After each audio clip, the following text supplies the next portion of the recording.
What's going on, Tiger fans? You found your way back to another LSU Recruiting HQ video. If you haven't already, like and subscribe to the channel, and also follow us on all of our social media accounts on Twitter, Instagram, and Facebook. Thank you guys for watching. What is going on, guys? LSU Recruiting HQ back. Glad to have you with us again. Another Saturday, another cardiac cats moment. LSU survives at Auburn's final score 21-17. And man, this series, this game just has everything you could ever want out of college football. What an amazing game.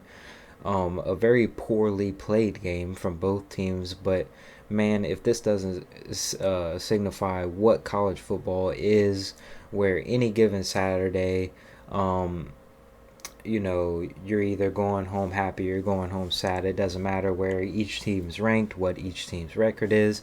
All that matters is if your team wins, and that is exactly what LSU did on Saturday. Um, what a terrible start to a football game. You're playing an Auburn team where we talked about all week, starting fast, a fragile Auburn team that, if you start fast, you go up a couple scores. They probably quit on you real quick and it turns into a blowout. But we also talked about the fact that LSU hasn't beaten Auburn by double digits in Jordan Hare since the 90s. And there's been a lot of good LSU teams against a lot of subpar Auburn teams. But this game is always close, and that is exactly what it was again on Saturday night, man. LSU, if you go look at the box score, man, LSU really just got dominated. But if you take a deeper look, LSU had 80, what was it, 80 total passing yards. Um, 85 total passing yards. If I would have told you LSU had 85 total passing yards at the end of this football game, y'all probably would say that LSU lost this game. But man, like I said, turnovers, turnovers, turnovers. It is the equalizer of all equalizers. LSU got dominated the whole first half, except for probably the last 4 to 5 minutes of the first half. And they got down in a 17 to nothing hole. But then you get BJ Ojolari coming off the edge, getting the strip sack fumble. Jay Ward picks it up, runs it for a touchdown. And that really set the tone for how the half was going to end. Then you get the ball back, you go right down the field. Jaden Daniels leads you right down the field and to a touchdown. And now you're down 3 points after you were just down 17 points. You're down three going into half, and you get the ball first. And really, once LSU locked in defensively, Auburn just had no answers. LSU's defense pitched a shutout from that 17th point on. Auburn could not get anything going.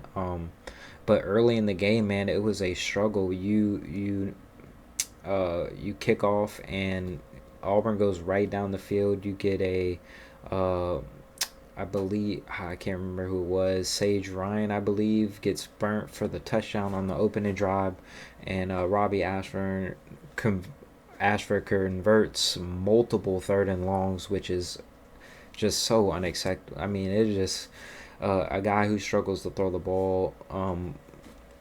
LSU had many opportunities to get off the field in that first half and just couldn't do it.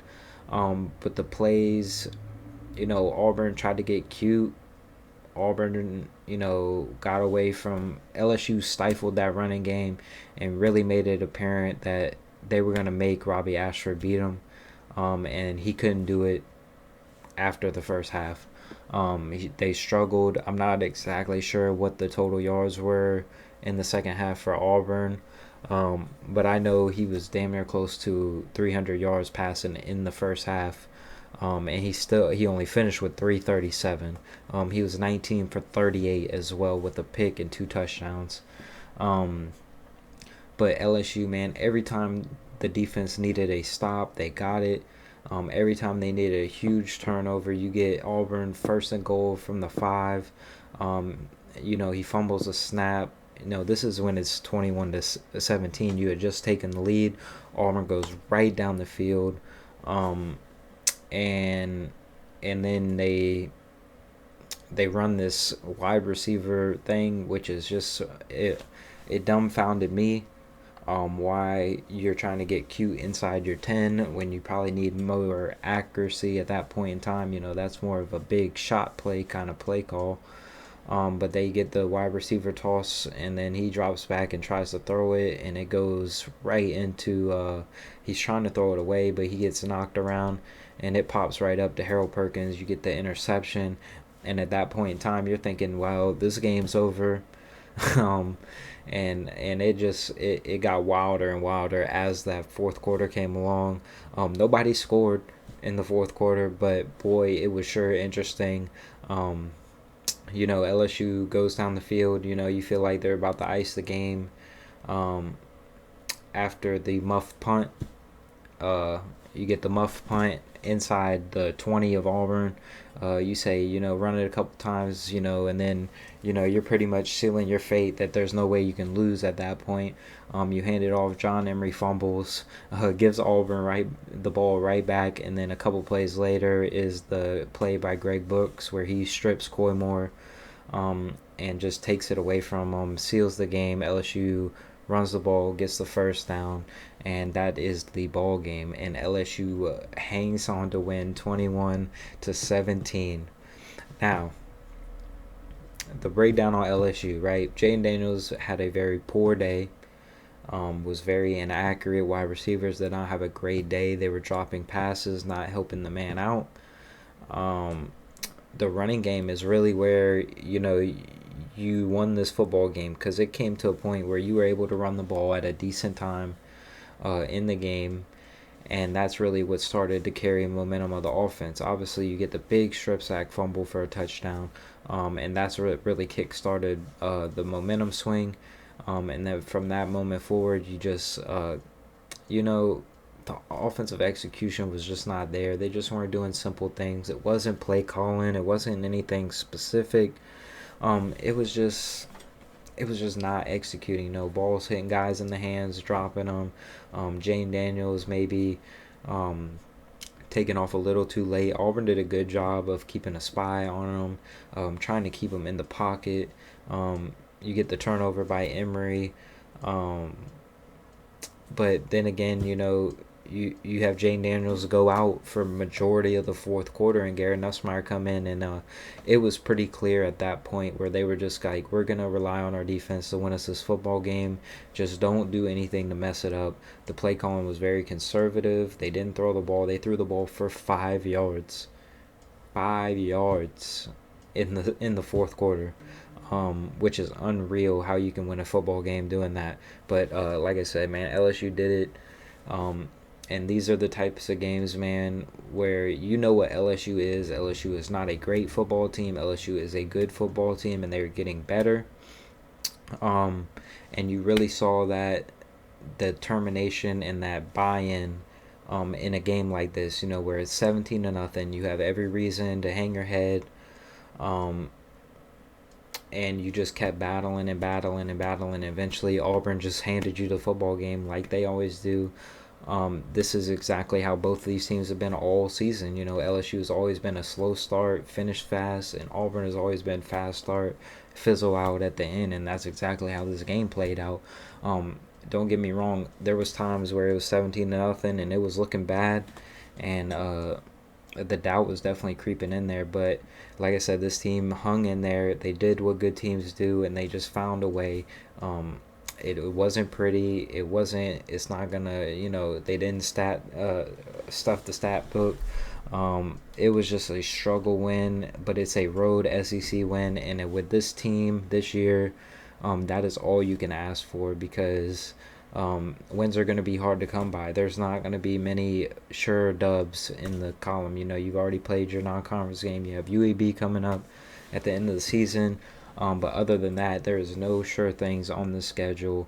LSU's gauntlet just continues to get worse as we roll into October. And you really wanted to get this game And that's exactly what they did. They just found a way to win. They fought through the adversity and found a way to win. And I'm looking forward to see how this builds. Obviously, this is a huge week for LSU, inviting number 8 Tennessee. LSU gets ranked in the AP poll today at 25 as of Sunday, and so that'll be a top 25 matchup. Entire stadium at 11 a.m. kickoff. If you're going, man, please get up, get early, get there early, get in whatever you got to get in during that time. I'm gonna be there. I can't wait to be in Tiger Stadium again, and I'm looking forward to it. It's gonna be a hell of a game, but I promise you this: if LSU has this problem where they can't start fast, and they start like they've been starting against Florida State, against Mississippi State, Tennessee could run them out the building, and that is a fact. All right, there's no disrespect to any of the teams that they played. There's no disrespect to, even the defense holding their own. But Tennessee is so good offensively that you cannot afford to get down a couple scores, because you're going to be playing from behind, and it is going to be a tough task to ask your defense to stop that offense as many times as you've done against Mississippi State and Auburn, because that offense is high powered, and they are going to score points. So you have got to match that intensity right out of the gate if you want to have any chance of winning on Saturday. Thank you guys for watching, man. If you haven't already, please like and subscribe to the channel. We will do another breakdown on Thursday of the Tennessee game. I can't wait to do that. Like I said, I'm going to be in Tiger Stadium this Saturday. Can't wait to be there for the first time this year. It's going to be an amazing time, even if it is an 11 a.m. kickoff. And you guys just need to calm down, man, because this team is not 2019, it is not 2020, it is not 2021, man. They are a solid football team, and they are not going to go in and razzle-dazzle you to death. It is going to be boring football, but you know what? They keep finding ways to win, so I'm going to keep being happy on Sunday mornings, man. Y'all have a great rest of y'all's day, and I will see you next time.